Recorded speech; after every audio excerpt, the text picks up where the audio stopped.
Great morning. So ito po yung part 2 ng ating pag-explore ng Ilocos Norte. Ngayon, papunta na tayo sa Bangi Windmills.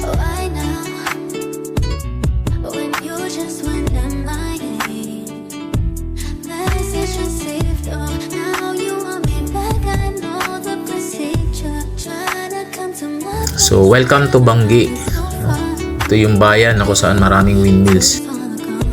Yan, ito po yung pinaka-location ng Bangi Windmills. Yan, pagpasok pa lamang po, nakikita niyo po ang napakaraming mga windmills naglalakihan. Sa bungad pa lamang may mga souvenir shops. Yan, marami po kayong mabibili rito. Yan, ito po yung coastal areas na kung saan nakatayo mga windmills.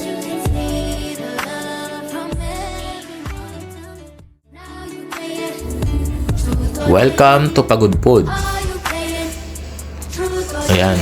So bumabiyahe tayo papasok ng Pagudpod. Along the way, nakikita pa rin natin po yung mga windmill.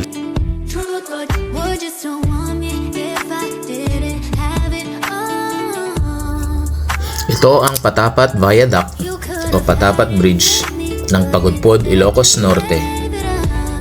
Ito po ay dinarayo ng mga turista dahil sa pambihira views na may kita po rito na nakaharap sa South China Sea, na kung saan napaka-presko, at the same time makikita niyo po na breathtaking po ang lugar.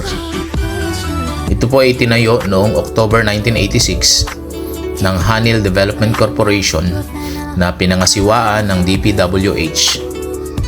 Ito po ay may kabuuang haba na 1,300 meters o 1.3 kilometers at may taas na 31 meters above sea level.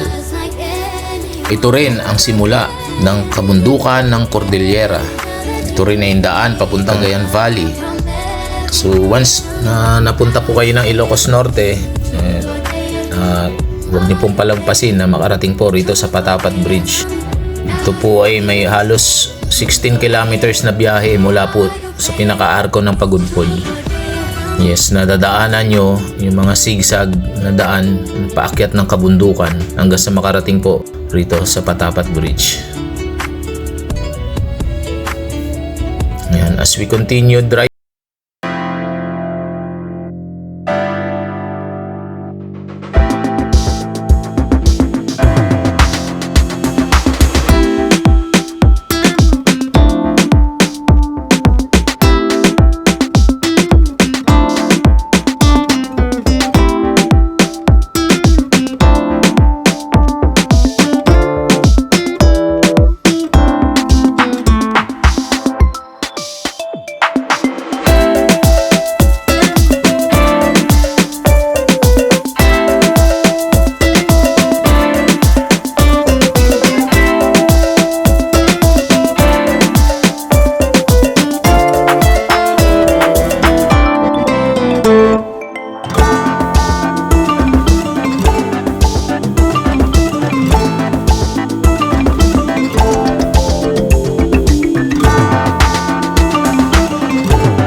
Ito rin madadaanan din natin sa bayan ng Burgos, base militar ng Burgos. Ayan. So ito po ay open sa public, kaya pwede nyo pasukin, pwede kayo magpicture. Yung mga andito po yung kanilang mga sasakyang pangdigma. Ayan, ginawa po nila rito na pasyalan. At the same time, ito yung training ground ng mga Philippine Marines.